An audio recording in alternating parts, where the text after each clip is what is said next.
এক পিঠে চাপ দিলে যেরকম ভাজি করে আবার আরেক পিঠে, খোদার কসম আল্লাহ বলছেন জাহান্নামীর দুই চেহারাকে, গালকে এইভাবে জাহান্নামের আগুনে চাপ দিয়ে দিয়ে পোড়ানো। ওহুম ফিহা কালিহুন, আল্লাহ বলে জাহান্নামীর চেহারাটা বিভৎস কালো হয়ে যাবে। আলাম তাকুন আয়াতি তুতলা আলাইকুম ফাকুনতুম বিহা তুকাদ্দিবুন। আল্লাহ বলেন, আল্লাহ তখন বলবেন জাহান্নামী, আমি আল্লাহর আয়াত, আমার হুকুম, আমার বিধান বারবার তোমার কাছে পড়া হয়েছিল, বলা হয়েছিল, শোনানো হয়েছিল, কিন্তু ফাকুনতুম বিহা তুকাদ্দিবুন, তুমি নাফরমান, আমার প্রত্যেকটা কথাকে মিথ্যা মনে করেছিলে। এই আয়াত এই সূরার শুরুতেই আছে। আল্লাহ বলেন ইউবাসসারুনাহুম ইয়াওয়াদ্দুল মুজরিমু লাউ ইয়াফতাদি মিন আযাবি ইয়াউমি ইদিম বিবানিহি। আল্লাহ বলেন নাফরমান হাসরের ময়দানে জাহান্নামের দৃশ্য দেখতে পাবে। জাহান্নামের দৃশ্য যখন দেখবে, খোদার কসম আল্লাহ বলেন প্রত্যেক পাপী নাফরমান আল্লাহকে বলবে, আল্লাহ আমাকে জাহান্নাম থেকে বাঁচিয়ে দেন, বিনিময়ে আজকের এই দিনে আমার যত সন্তান তাদেরকে জাহান্নামে দিয়ে দেন, ওয়া সাহিবাতিহি আমার স্ত্রীকে জাহান্নামে দিয়ে দেন, ওয়া আখিহি আমার ভাইকে জাহান্নামে দিয়ে দেন, ওয়া ফাসিলাতিহি আল্লাতী তুযি আমার মহল্লাবাসী যাদের সাথে আমি থাকতাম তাদেরকেও জাহান্নামে দিয়ে দেন, ওয়া মান ফিল আরদি জামিআ আল্লাহ গোটা জমিনের সমস্ত মানুষকে জাহান্নামে দিয়ে দেন, সুম্মা ইউনজি বিনিময়ে শুধু আমারে বাঁচায়া দেন। আল্লাহ আমারে বাঁচায়। জাহান্নামের দৃশ্য দেখে সে এই পরিমাণ ভয় পাবে। আল্লাহ বলেন কাল্লা, কি বলবেন? কাল্লা, না বান্দা কখনোই হবে না। ইন্নাহা লাযা, জাহান্নামের আগুন বড় লেলিহান আগুনের শিখা, নাজ্জাআতাল লিশশাওয়া চামড়াগুলোকে একদম গলায়া ফেলবে,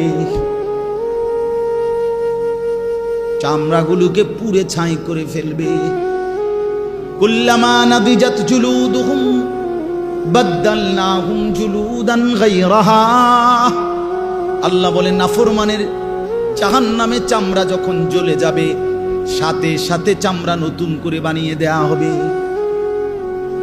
কুল্লামা আরাদু আন ইয়াখরুজু মিনহা উঈদু ফিহা।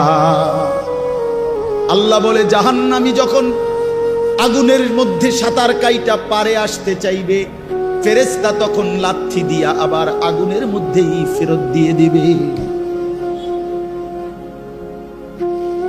এই কথাগুলো কোরআনের আয়াত। ইন্নাল মুজরিমিনা ফি আযাবি জাহান্নাম খালিদুন। আল্লাহ বলে নাফরমান জাহান্নামের আযাবের মধ্যেই থাকবে চিরস্থায়ী। লা ইউফাত্তারু আনহুম, এক সেকেন্ডের জন্য বিরতি দেয়া হবে না। ওয়া হুম ফীহি মুবলিসুন। আল্লাহ বলে জাহান্নামী অনন্তকাল জাহান্নামে বিষণ্ণ মলিন চেহারা নিয়েই পড়ে থাকবে, কোনোদিন হাসি ফুটবে না। ওমা যালামনাহুম ওয়ালাকিন কানু হুমুয যালিমিন। আল্লাহ বলবেন জাহান্নামী, বিশ্বাস করো বান্দা, আমি তোর উপরে জুলুম করি নাই বান্দা, তুমি নিজেই নিজের উপরে জুলুম করেছো। দুপুর 1টা বাজে জোহরের আজান হইছে, আরেকবার 4টা বাজে আসরের আজান হইছে, মাঝখানে 3টা ঘন্টা সময় ছিল বান্দা। 12 রাকাত নামাজ পড়তে 3 ঘন্টা লাগতো না, কিন্তু তুমি নাফরমান আমার দেওয়া 3টা ঘন্টা পাত্তা দিলা না। ফজরের নামাজ ছিল মাত্র 4 রাকাত, সময় তো ছিল 1 ঘন্টার মতো। 4 রাকাত নামাজ পড়তে তো বান্দা 1 ঘন্টা লাগে না, 10 মিনিটেই তো হয়ে যেত। কিন্তু তুমি তো ইচ্ছে করে আমার দেওয়ার সময়টাকে গুরুত্ব দিলা না। আমি তো আগের টাইমে তোমারে আমি ঘুম পাড়াইছি, সারা রাত আমি আল্লাহ অন্ধকারের কালো চাদর দিয়ে দুনিয়া ঢেকে দিয়েছি। আমি যদি এই রাত্রি অন্ধকার না বানাইতাম, তুমি বান্দা আরাম করে কেমনে ঘুমাইতা? জাআলনাল লাইলা লিবাসা, সাদাত আলোকিত দিনটাকে তো আমি অন্ধকারের চাদর দিয়ে ঢেকেছি। আল্লাহ বলেন ওয়াজআলনা নাওমাকুম সুবাতা, বান্দা বিশ্বাস করো তোমার চোখের ঘুম তো আমি বানিয়েছি। বাজারে তো খাট পাওয়া যায়, তোশক পাওয়া যায়, বিছনা চাদর লেফ কম্বল কাঁথা বালিশ, দরজা জানালা সিটকারি এসি সবই বাজারে মিলে বান্দা, দুই চোখের ঘুম তো বাজারে মিলে না। মিলে কি? ঘুম আসে কোত্থেকে? আল্লাহ থেকে। আল্লাহ বানায়। তো আল্লাহ বলেন 6 ঘন্টা 7 ঘন্টা আমি বান্দা তোমারে ঘুম পাড়ায় রাখলাম। 10টা বাজে ঘুমাইলা, 11টা 12টা 1টা 2টা 3টা 4টা 5টা 5টা 15তে অথবা 5টা 20-এ গিয়া ফজরের জামাত। 7 ঘন্টা বান্দা তোমারে আমি ঘুম পাড়াইয়া রাখলাম, বিনিময়ে 7 ঘন্টা পরে আমি আল্লাহ মাত্র 4 রাকাত নামাজের জন্য তোমার কাছে আবদার জানাইলাম, বান্দা ওইটা আমারে 4টা রাকাত নামাজ পড়ে প্রয়োজনে আবার তুমি বিশ্রাম করো, আমার কোনো আপত্তি থাকবে না। তুমি নাফরমান, সেই মালিকের দেওয়া 7 ঘন্টা 6 ঘন্টা ঘুমাইয়াও তুমি 4 রাকাত নামাজের জন্য উঠলা না। এই যুবক, যারা ফজরের নামাজ পড়ো না, তোর চাইতে বড় গাদ্দার এই জমিন আর কেউ নাই। নাফরমান, তুই বড় গাদ্দার, তোর চাইতে বড় ঘাটতারা বেয়াদব এই জমিন আর কেউ নাই। মনে রাখিস বেটা, বেনামাজির মতো অসভ্য, বেনামাজির মতো বেয়াদব আল্লাহর জমিন আর কেউ নাই। যার কপালে সেজদা নাই সে মানুষ না, ওই জানোয়ার, ওই জানোয়ার বেটা, ওই জানোয়ার। এটা আমি বললাম বেটা, হিম্মত থাকলে প্রতিবাদ কর বেটা। যে কপালে সেজদা নাই ওটা শয়তান, শয়তান, এটা ইবলিস, এটা ইবলিস, শয়তান, এটা শয়তান, শয়তান। এটা কেন সেজদা দিবা না? এই নাফরমান, তোমরা যারা সেজদা দাও না, কেন দিবা না বলেন? বলেন। আল্লাহ তাআলা এই ইবলিসকে বলেন, হুজুর 1 ঘন্টা আগেও 10 মিনিট আগেও কি কেউ তাকে শয়তান বলতো? তো তারে শয়তান কোন দিন থেকে কর? যখন থেকে কি করে নাই? সেজদা করে নাই। যেই মিনিটে সে কি করে নাই, এরপর থেকে তার নাম কি হয়েছে? তো তারে শয়তান বলে কখন থেকে? এর আগে শয়তান বলতো? তো যে সেজদা করে না সে শয়তান, সে মুতাকাব্বির, অহংকারী। ফামা ইয়াকুনু লাকা আন তাতাকাব্বারা ফিহা, এই যে কোরআনে আছে। আল্লাহ ইবলিসকে বলছে সেজদা না করার পরেই আল্লাহ বলে, ইবলিস আমি আল্লাহর সামনে অহংকার করাটা সাজলো না, ঠিক করলা না। সেজদাটা না দিয়ে তুমি তো আমি আল্লাহর সামনে অহংকার করলা, তাতাকাব্বারা, কিবির করলা। আল্লাহ বলেন আলাইসা ফি জাহান্নামা মাসওয়াল লিল মুতাকাব্বিরিন। আল্লাহ বলেন নাফরমান, অহংকারী, মনে রাখো জাহান্নামই কেবল তোমার ঠিকানা। হ্যাঁ নওজোয়ান, মোবাইল চালাইয়া খুব রঙে আসো, মানুষের বেডি চাও, আর সারা রাত উলঙ্গ নর্তকী দেখো, আর সারাদিন টুঁটো টুঁটো কইরা বন্ধুদের সাথে আড্ডা দিয়া খুব একটা মোসে আসো। অপেক্ষা করো, টাঙ্গাইয়া ফিটবে, অপেক্ষা করো। রঙের গুড্ডি শেষ হয়ে যাবে, একদিন দেখবা তুমি আর যুবক নাই, হয় বৃদ্ধ হয়ে গেছো, নয় কবরে চলে গেছো। অমিনকুম মান ইউতাওয়াফা মিন ক্বাবলু ওয়া মিনকুম মান ইউরাদ্দু ইলা আরদালিল উমর।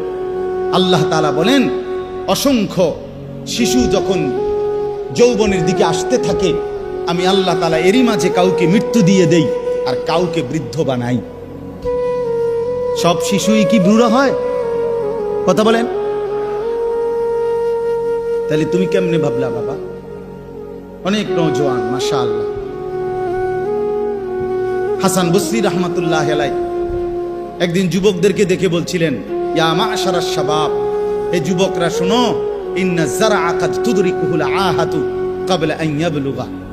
তিনি বলেন, শোনো, বহু গাছ, বহু ফুল, বহু ফসল পরিপক্ক হওয়ার আগেই ঝরে যায়। ঝরে যায় না? এই আম গাছে যতগুলো মুকুল ধরে, যদি এতগুলো আম হইতো সবটা, কি পরিমাণ আম হইতো। কিন্তু সব মুকুল কি আম হয়? ঝরে যায় কিনা? এই জন্য যুবক ভাই আমার, ওই চাচা বুড়া হয়েছে দেখে তুমি বুড়া হইবা তার কোনো নিশ্চয়তা নেই। না ভাইয়া, কোনো নিশ্চয়তা নেই। এজন্য আল্লাহ তাআলা বলেন, ইল্লাল মুসাল্লিন। এই বদভ্যাস থেকে বাঁচবে কারা? যে পাইতে দেরি হইলে হতাশ হয়ে যায়, আর পাইলে বখিল হইয়া যায়, লোভী থাকে, অধৈর্য থাকে, ভীরু হয়। আল্লাহ বলেন, মানুষের এই স্বভাব থেকে মুক্ত থাকবে কারা? ইল্লাল মুসাল্লিন, পাক্কা নামাজি যারা। আল্লাহ বলেন, আমার পাক্কা নামাজি বান্দা যারা, তারা না পেলে হতাশ হয় না, আর পাইলে কৃপণতাও করে না। সুবহানাল্লাহ। ইল্লাল মুসাল্লিন, যারা আমার নামাজি বান্দা। আল্লাযীনা হুম আলা সালাতিহিম দাঈমুন, মানবীয় স্বভাবের ত্রুটি থেকে মুক্ত থাকে তারা। আল্লাহ বলেন, যারা দায়েম, সদা সর্বদাই নামাজ আদায় করতে থাকে। কখন কখন নামাজ আদায় করে? কখন? সর্বদা। কখন বলেন না? কখন? দাঈমুন অর্থ সর্বদা নামাজ আদায় করে। সর্বদা বলতে বুঝছেন মানে প্রত্যেক শুক্রবার। সর্বদা বলতে কি মুস্তফা ভাই? প্রত্যেক শুক্রবার 2 রাকাত, একটা 25-এ মসজিদে ঢুকে, একটা 37-এ বাইরে। ঢাকায় কত বড় ঢাকা! একটা 25-এ ঢুকে, একটা 37-এ।